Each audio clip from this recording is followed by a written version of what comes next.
एक बार एक बहुत बड़ा नेता एक साधु के छोटे से आश्रम में गया।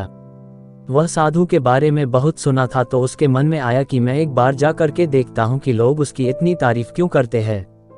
जब वह उस आश्रम में गया तो वहाँ पर एक छोटा सा कमरा था जहाँ पर एक कालीन बिछा हुआ था।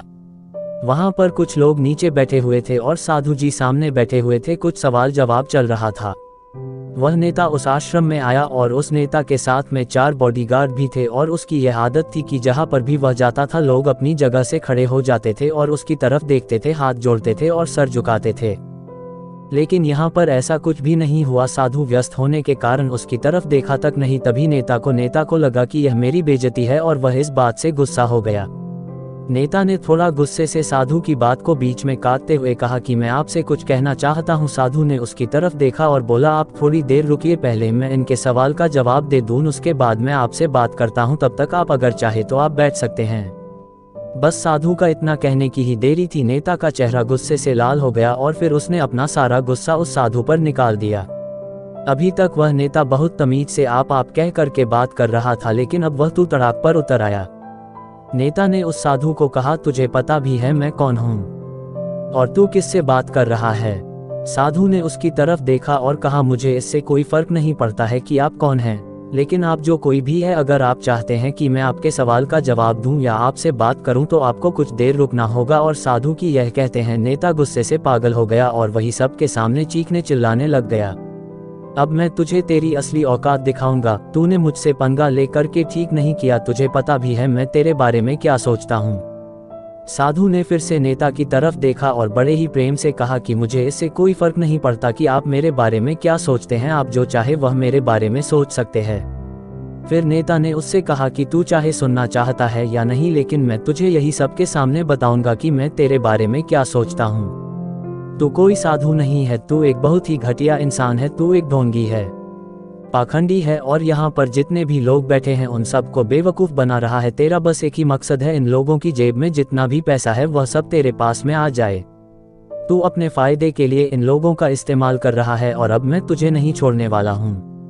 पूरी दुनिया के सामने तेरा पर्दाफाश करके रहूंगा। लेकिन उसके इतना बोलने के बाद भी हल्की सी मुस्कान उस साधु के चेहरे पर बनी ही रही। ये देखकर वह और भी तिलमिला गया और उसने कहा, अब बहुत हो गया, अब मैं यहाँ 1 मिनट भी नहीं रुकने वाला, लेकिन अभी भी तेरे पास मौका है। अगर मुझसे माफ़ी मांगनी है या मुझसे कुछ कहना है तो कह सकते हो।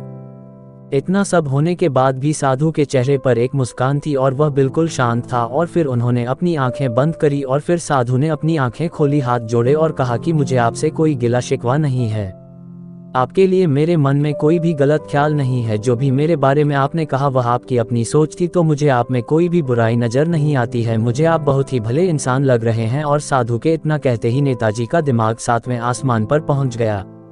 उसके चेहरे पर एक अजीब सी खुशी थी, क्योंकि उस साधु ने वही कहा जो बाकी सब लोग उस नेता को कहते हैं। और वह खुशी खुशी उस आश्रम से अपने घर की तरफ चला गया और जाकर के अपने पिताजी के साथ में बैठ गया।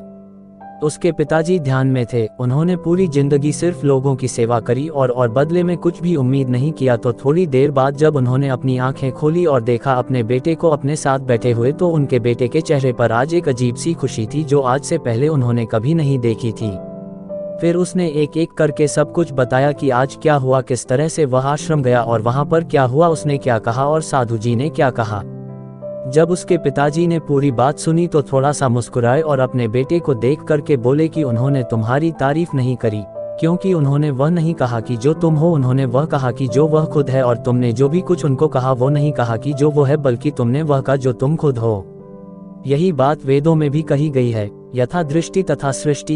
ये दुनिया तुम्हें वैसी नहीं दिखती जैसी ये दुनिया है, ये दुनिया वैसी दिखती है तुम्हें जैसे तुम खुद हो। जिसकी नज़र जैसी है उसके लिए ये दुनिया वैसी ही है। तो अगर तुम अपनी दुनिया को बदलना चाहते हो तो उसका सिर्फ एक तरीका है, अपनी नज़र को बदलो। दोस्तों, आज की कहानी आपको कैसी लगी कमेंट में जरूर से बताइए। चैनल को लाइक और सब्सक्राइब कीजिए। कहानी को हो सके इतना ज़्यादा से ज़्यादा शेयर कीजिए। धन्यवाद।